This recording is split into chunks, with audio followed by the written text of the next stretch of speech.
he said, pain produces a muscle in all of us that makes us better. And he said, you can't prevent pain in your children or your husband's lives. And you can only be there to support, but you're not supposed to catch all those balls.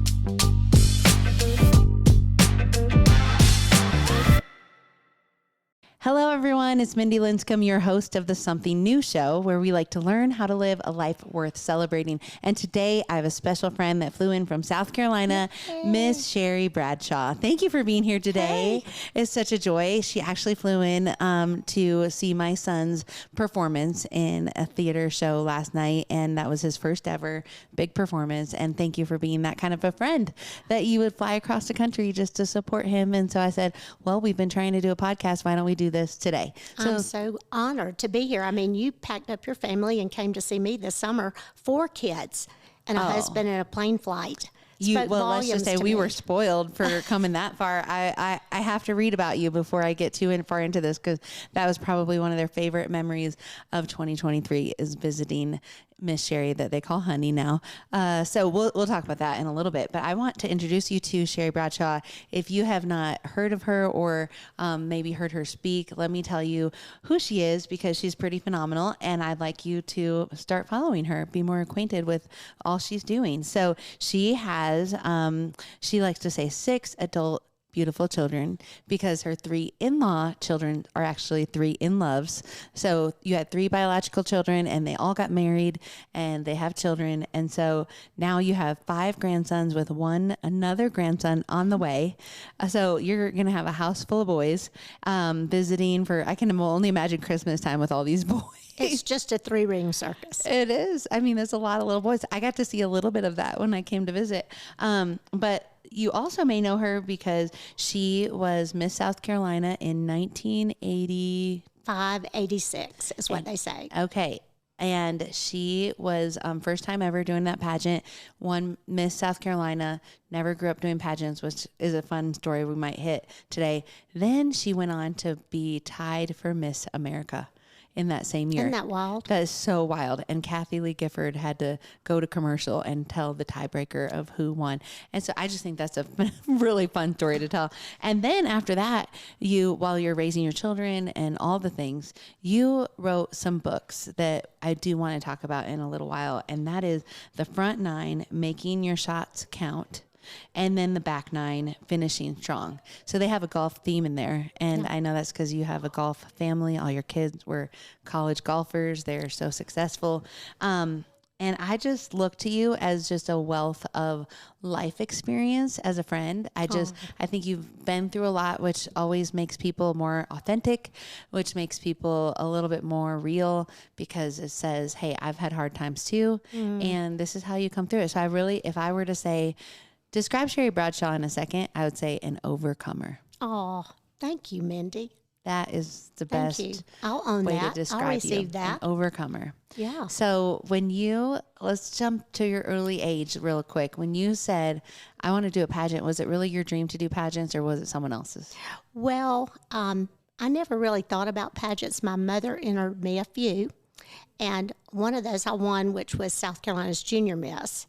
But the first one, there were only 3 in the pageant, and there was a winner, a first and second runner-up, and I was second runner-up, so I came in last.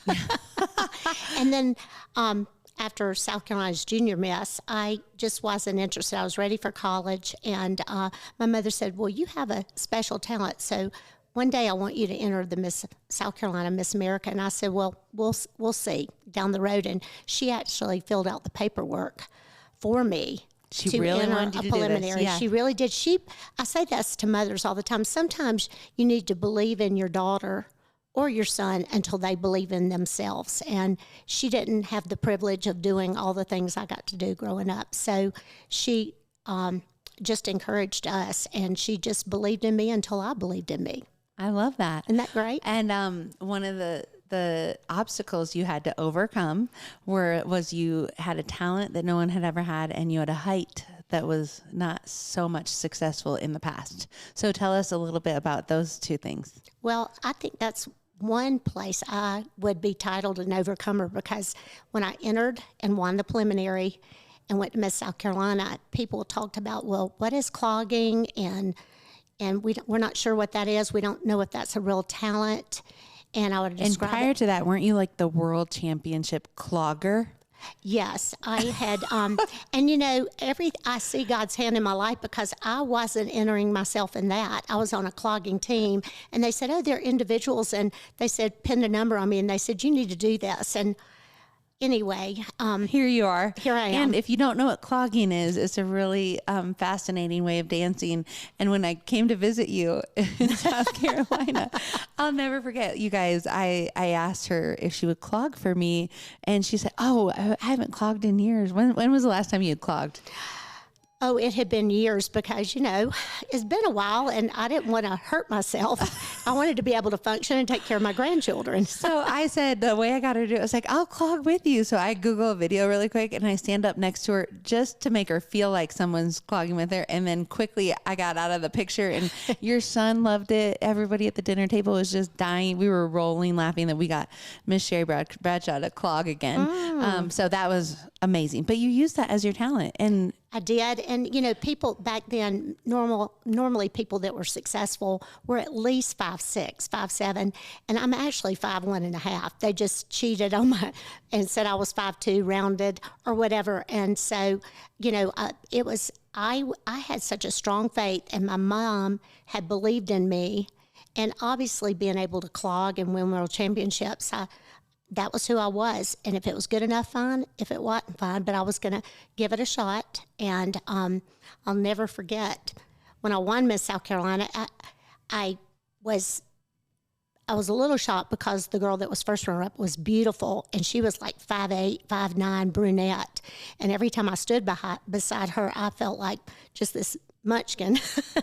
And I thought, well, okay, maybe I can go do something at Miss America. Yes, and it gave you that confidence to go. And then who would have thought that after one pageant of a state level, Miss South Carolina winning that you would go all the way to the top of Miss America? It was mind-blowing.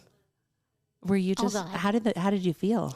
Well, I just had told my mom, a lot of people, and I don't fault them for this, go through the pageant system several times before they win or before they win the state title and everything. But I just said, I'm one and done. I'm going to work really hard. And if I win to win Miss South Carolina, Miss America pageant was only 6 weeks later after I won Miss South Carolina. One in July, 1st of July, and the Miss America pageant was in September at that time. And it was on national television, NBC. And so you had to be prepared to go to Miss America. And so I just said, I'm going to do it one time, and if it's meant to be, because I'm going to give it everything, I'm not going to leave a stone uncovered. And that's kind of how I am. If I'm going to do something, You're do all it in. right. All in. I love that.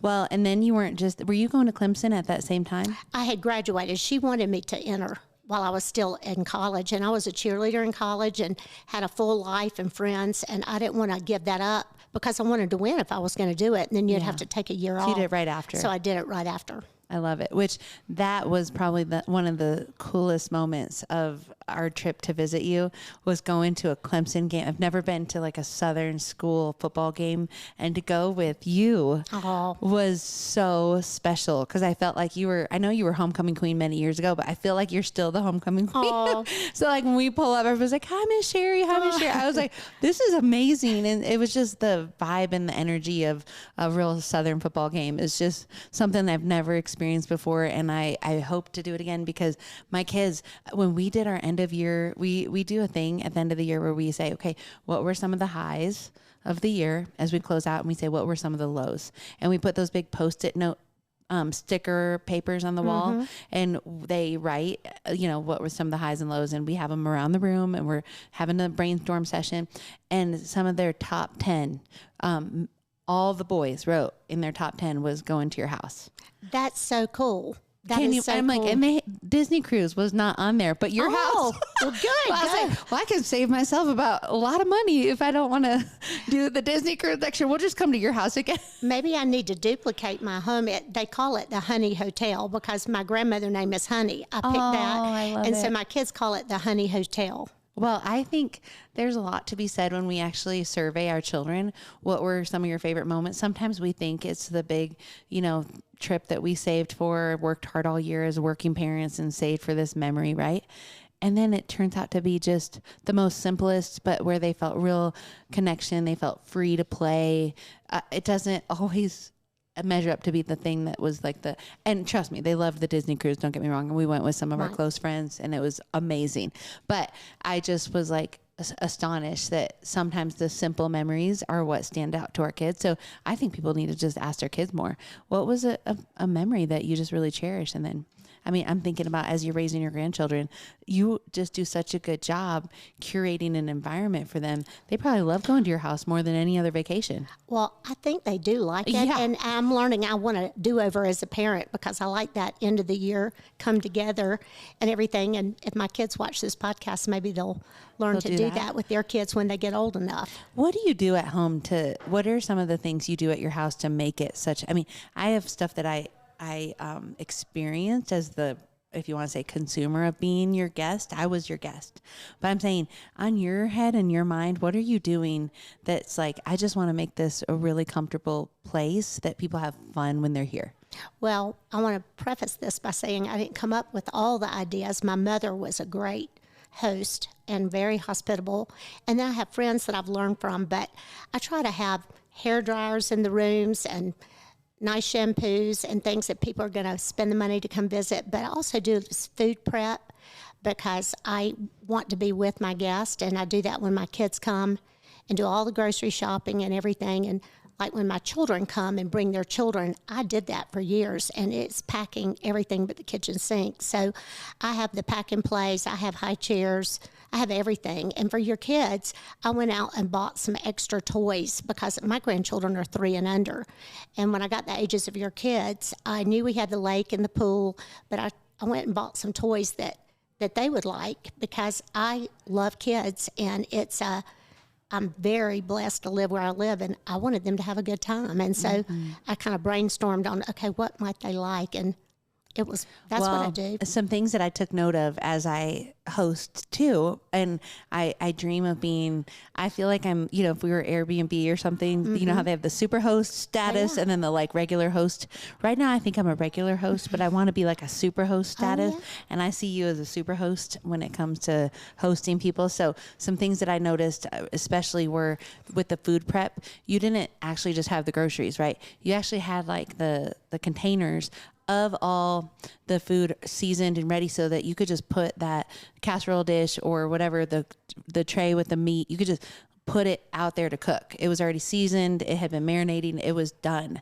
So you didn't have anything. There was no prepping of the food. You just slid everything to be cooked. And every meal you were sitting with us and actually talking and enjoying us. I didn't feel like you were buzzing around that kitchen trying to do it all. The favorite food was these, your chocolate chip cookie recipe, and you had the little balls all balled up and frozen in the freezer. And I was like, oh my gosh, that's brilliant. So when it came time to dessert, you just grabbed those little balls out of the freezer, put them on the cookie sheet and put it in the oven. And I was like, brilliant. So I thought your planning ahead was so strategic, and you're right. Having some of those amenities that people have to travel with just makes it so much more comfortable. Right. I want people to come and bring as little as possible. I have washer and dryer upstairs if they need to wash because, I live on the lake and you can get dirty real quick. And so I just want it to be a retreat for people. It was. So thank you for being that kind of a host. Y'all are blessings. Well, okay. Can we talk a little bit about how maybe life didn't go the way you thought? Yeah, sure. I can. Why not? I am divorced. I was married for 34 years, and it's not something that I ever really entertained would ever happen to me. Never say never. But as life happened, that happened to me. Or happened and to how us. old were your kids? My kids were grown and gone. Okay, great. They were grown and gone. It was right after COVID.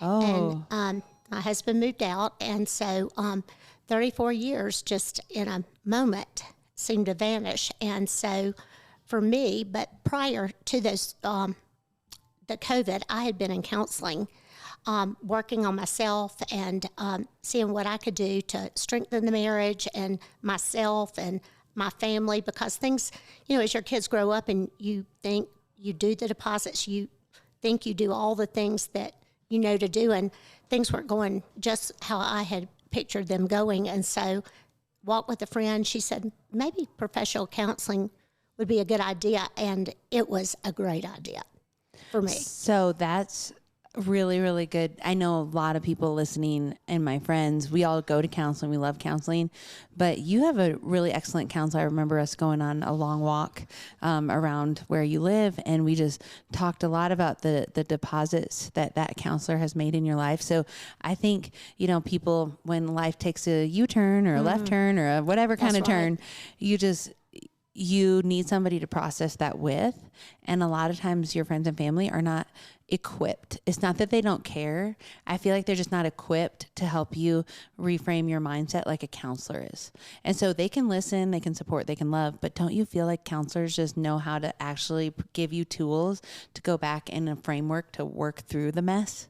Once I went to counseling, and trust me, I went at 44 and I'm 61 and I'm a floater now because he's so waitlisted, and he'll call me or offer me a cancellation spot. But for 14 straight years, I went every week, 52 weeks a year. And it became a deep dive into me and what I could do, because I was the only one sitting there. So I could change. Yeah. And what I loved is, after about 5 years of counseling, I told my friends, I said, when friends start sharing with me and it comes to a point that I know I'm not qualified, and most of the time I'm qualified to listen, and that's about it, I can offer experience or advice based on the experience I've had if it's similar, but no two situations are similar. And a counselor, that's why they have a job. They're trained. And I love my counselor because I love the Lord, and he opened the Bible and used psychology. He said the Bible is psychology, but he was able to turn in the Bible. God's word is what I trust. But he opened my eyes to some misinterpretations of scripture that I'd had growing up and misapplied some things. And for anyone that's listening to this and they've got a dark place in their life, or they're at a place where nobody may know that they are there, I highly recommend it. But sometimes, and you have to interview a couple to find the one that fits. Somebody gave my daughter that advice. They said, make appointments with 3 or 4 people and interview don't people. Just go off of one referral. And what I tell people is, if they don't have a wait list, take a step back, because the good ones, unfortunately or fortunately, more people are going to counseling, or maybe more people need it. I'm not sure. But good ones, usually you don't get an appointment right off the bat. Yeah, that's a good piece of advice. And now all my kids go to counseling. Not everybody goes to my counselor, but I love it because I can say this on a podcast because they tell people back in the day for me, people thought if you said you were going to counseling, something was wrong with you. Oh yeah, I remember that. It was kind of, you felt shame and you didn't tell anybody, but my kids are very open about counseling, how much it's helped them. And I've seen it really mature and fill in the gaps of things I really didn't know to tell them that I learned in counseling, but now they've got somebody else teaching them maybe what I didn't know either. Okay, 3, 2, 1. It's showtime! It's no secret by now that Something New is a special place where we believe life is worth celebrating. We come here every day to make sure people feel loved, welcomed, and brought into an experience of a lifetime. You'll see friendly faces, gorgeous gowns, a well-lit showroom to highlight everyone's natural beauty, and strangers becoming friends. It's a wonderful thing to shop somewhere that listens to you and makes you feel like you're the only one that matters in this most beautiful moment of your life.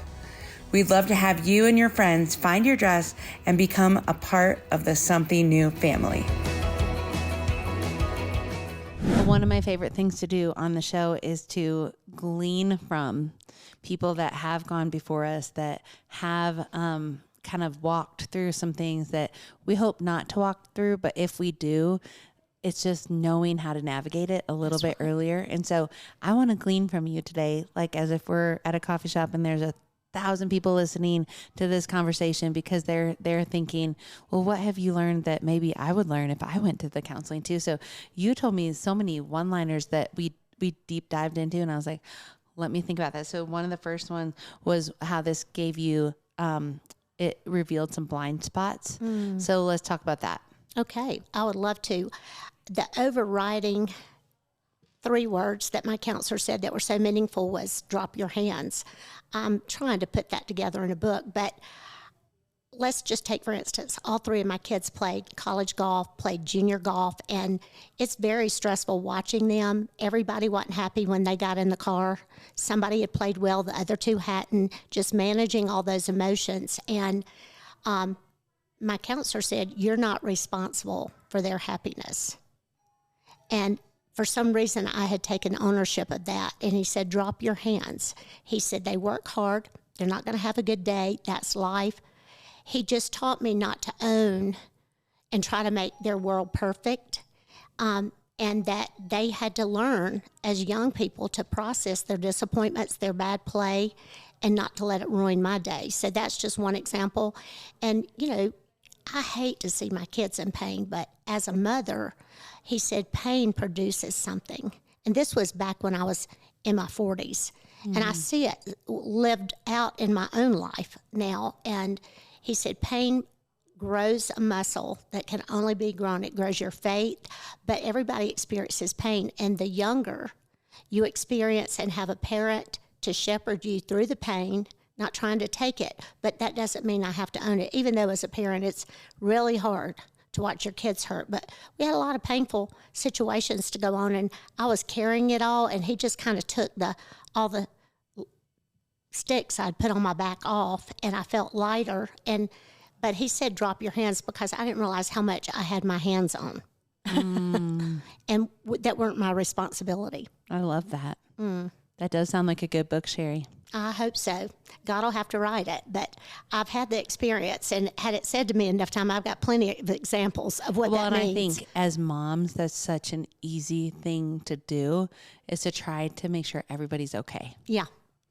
Like you just always checking in, always, you know, like even this semester, my son wanted to add a class to his workload, and I want to make sure he's good. So I'm calling the principal, make sure we have all the classes that we want. And we, you know what I'm saying? It's just constantly helping our kids to be in the place they want to be, that their spirits are up, that they have the right friends. And it's just, it can be exhausting. So I love that he's saying, okay, back off a little bit. Like let things roll, and they won't always be happy. It sounds like they're going to also go through pain, but they're going to learn from it too. Well, I don't know when I had taken ownership of everybody in my family's happiness.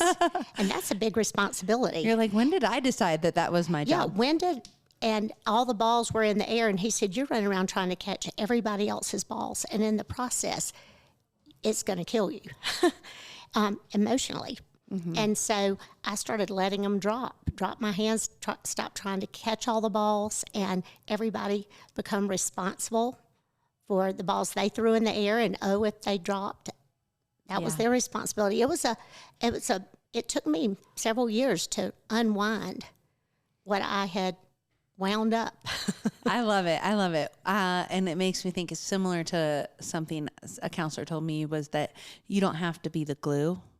Actually, only God can be the glue to keep everything together. Well, and he said, you know, at times you're playing God in their life if you don't let God be God to them, and with their pain, or how to figure out how to fix this. And when he said that was a knife in the heart, because I wanted to point them to God, but not try to be God in their life and trying to fix everything or help them navigate, instead of listening more and pointing them.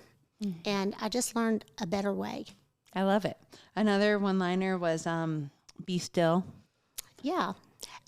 Be still was just to hear the voice of God. God usually isn't shouting at us, and to block out all the world. And he said, you know, I'll never forget walking out of counseling one day, and he said, you know, if God is second, he may as well be last.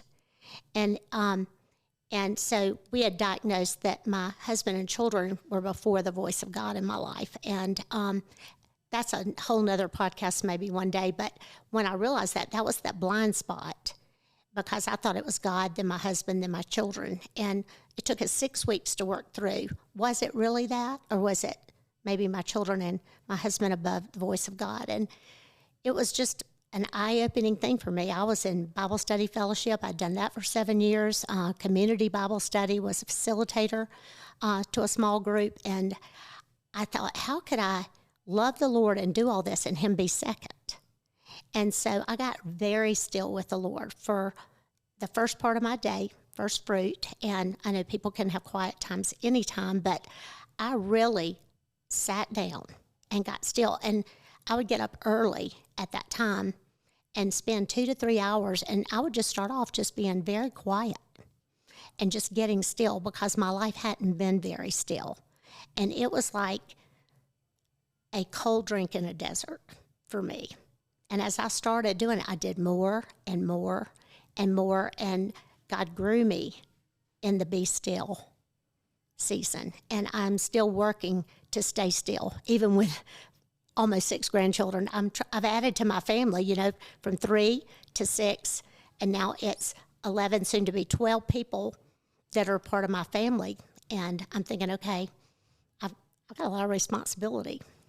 Well, and I love that you model, actually, you are friends with your adult children. And that's just a testament to the type of parenting you did. They are so special. I might tear up here, but my 3 adult children, especially in the last 6 years, they've always been great kids and they've always loved me well. But as adult children, them and their spouses, which are like my kids, they have cared for me and loved me in a way that I couldn't have imagined. And that has been the healing for me. I love that. Well, and I really do mean it when I say, as we are raising children and I'm in the thick of it, they're all at home still, just thinking like down the road, what is really the outcome I'm aiming for? And I want relationship with them. Mm-hmm. I want that. You want relationship with them, and you want them to bring joy or be a joy to other people. And, yes. A lot of people would come up and tell me, oh, Thomas or Collins or Brewer did this, and that filled my heart with joy. Because when I wasn't around, they say your kids are always show out in front of you, but it's how they behave when you're not around. Oh, I know. They're always better for other people. And so I'm always hang on to those things. But then as adult children, and we were a very competitive family. We were playing highly competitive golf at a young age, going all over the country, and then on into college. And it was just a very stressful. And now that they're parents and, they relate to me in a way that they never see have. How hard it was. My son had a preemie, his first baby, born 11 weeks early, lots of problems, lots of scary moments. Difficulties, yeah. And he was diagnosed at 5 with type 1 diabetes. And I'll never forget that phone call. I tried to best I could after we hung up because I wasn't expecting it. And he was just sobbing, thanking me. He said, I never knew as a parent how you cared for me and how much it hurt your heart when I was diagnosed. I always knew how it affected me, but I didn't really look at it from your perspective. And it's just those moments as your kids grow up and things come around and God gives you these huge hugs from heaven on earth. I love that. Well, and he really does know after having a child with complications, it's so hard. It's so hard. And he's gotten to see his mom, and it's just beautiful to see the relationship you guys all have. And nothing's perfect. I'm not saying it's perfect, but it's real. It's a very good, real relationship where you can talk honestly about what's really going on in the heart. And I just think that is what I dream of. That's what I dream of. I'll just have to say, I'm not a perfect mom. I'm the first to say it. And even in counseling after the first 3 or 4 months, I wrote my kids an apology letter telling them, I had been telling them all this time God was first, but he was really second. And I said, from today on, I want you to watch my actions. That's what I want you to believe. Yeah. Is God being first in my life. And after marriage and started having kids, I don't know when he slipped to second place. It's scary. it just kind of evolved that way. But I wanted them to watch me from 45 on, what that really looked like. And if you see something that you'd call me out. I love it. On that. I love it. Well, you kind of jumped to my my sorry. comment. No, I'm saying I love it because we said if he's not second, he might as well, or if he's second, he might as well be last. Can we just talk about Back Nine and Back Nine Ministries and what you're doing now with that? What's the message of the Back Nine and that website? What's on there and how can people hear more about you? Well, Back Nine was written because when I started writing, and that was a gift that God gave me in my 40s. So if you're listening to this, you can manifest different gifts the older you get. And I didn't know that I could write. I'd always been speaking. And so I started writing. And so Back Nine I'm in the Back Nine of life. And I just wanted to write books using my life experiences coupled with scripture and write stories about lessons I'd learned along the way. And then so I titled it Back Nine because I stepped into ministry and speaking when Thomas, my 5-year-old, was diagnosed with diabetes. I stopped speaking. I'd been speaking. I stopped, and it wasn't until he was in college, and all 3 kids were in college, that I stepped back into speaking, and I had been writing for a while. And so I did a website back then. I'm still technology challenged and need people to help me, but the website is being updated because during COVID, divorce happened. I just took a step back to make sure I was speaking from a place that I was healed and knew how I wanted to respond to people's questions. And so I'm just starting to speak again. But I have a lot of life stories. We won't get into this today, but both my sons independently, both almost died. I wasn't given much hope that they would live, and I've just seen God do the miraculous in my life, and I want to be an encouragement to people. And so that's really what my ministry is going and speaking to groups and encouraging them, and what I think or what Scripture has showed me, not what I think, about how God created us each, Ephesians 2:10, to do good works. And what are your good works? And have people to sit back and think about what is my created purpose? And it's really your significance. It's maybe not what you do if you're a doctor or you're a stay-at-home mom, but what is your gifts that God has given you that you can take to where you are in the workplace or at home and use them for the greater good of all? And then the Back Nine is just, Front Nine and Back Nine is, when I wrote, the publisher said, well, you've really written 2 books, so let's divide them into 2. And so he did 9 chapters and 9 chapters, like 18 holes of golf and that kind of thing. But there's a few golf analogies in there, but it's really not about golf per se. Mm-hmm. Right. It's about life. And it sounds like Anne creating a life that has significance. I love it. There's some funny stories in there because I'm not a golfer. I've watched a lot of golf. I know a lot about it. I can't swing a club. And just some funny stories as my kids started playing and me ended up on the golf course. And people figured out really quickly their mother didn't know very much. I learned, but at first you had to be indoctrinated to the golf community. And there were a lot of funny stories. And there's still, some of them are still in the golf community, even in the professional level. It's just so neat that they found a niche that they really enjoyed. And even if they didn't land in that sport, don't you feel like just that those experiences from being in such a high level of a program taught them so much? My kids, I would not trade. That would be my sport of choice for my grandchildren, just because it teaches a lot of life lessons. You got to have a lot of integrity. You play with people for 4 hours. You get to know people. You can play it way after high school, and it's a lifelong sport. And there's just so many rules to golf, but it really teaches you, when you play with somebody, you learn a lot about somebody's character. I mean, it's very revealing. Very revealing. I've never played golf. I want to try it one day. Me neither.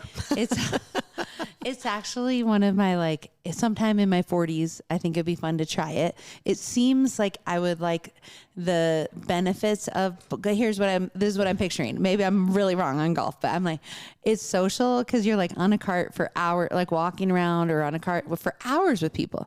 It's outside, so you're getting a tan. You're enjoying the outside weather. It's beautiful. You're having snacks or whatever. So it's social.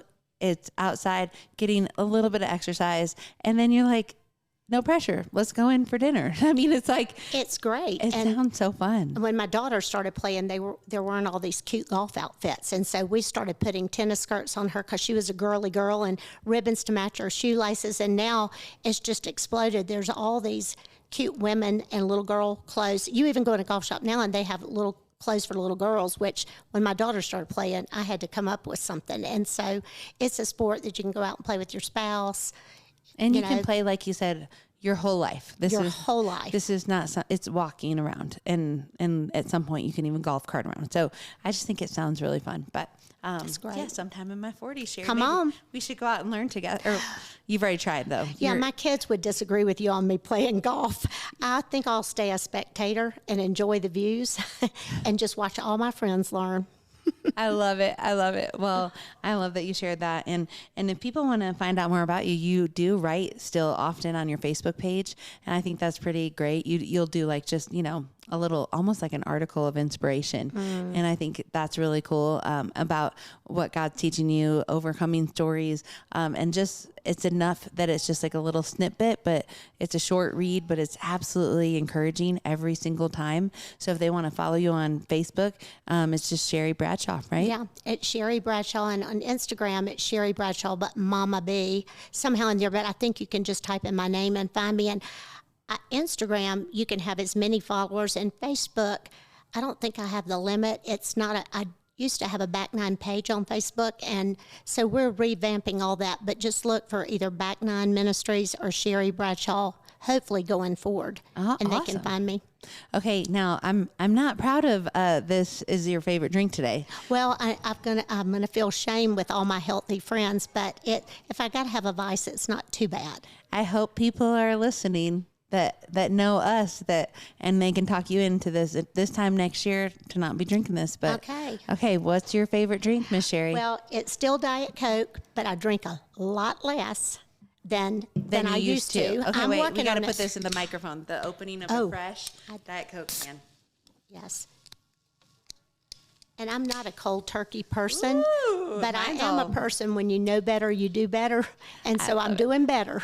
Okay, well, we just opened our Diet Cokes, and I got to tell you, I really have not drinking soda in like 20 some years. But for you, Miss Sherry Bradshaw, oh no. Cheers. Cheers. Cheers. Just like it used to be. My favorite, I used to drink Diet Coke from I felt like it tasted different when it was from a dispenser at a restaurant. It does. When it was, it was the carbonated water joined with the syrup at the same time, tastes a little different than the can. And I used to love that.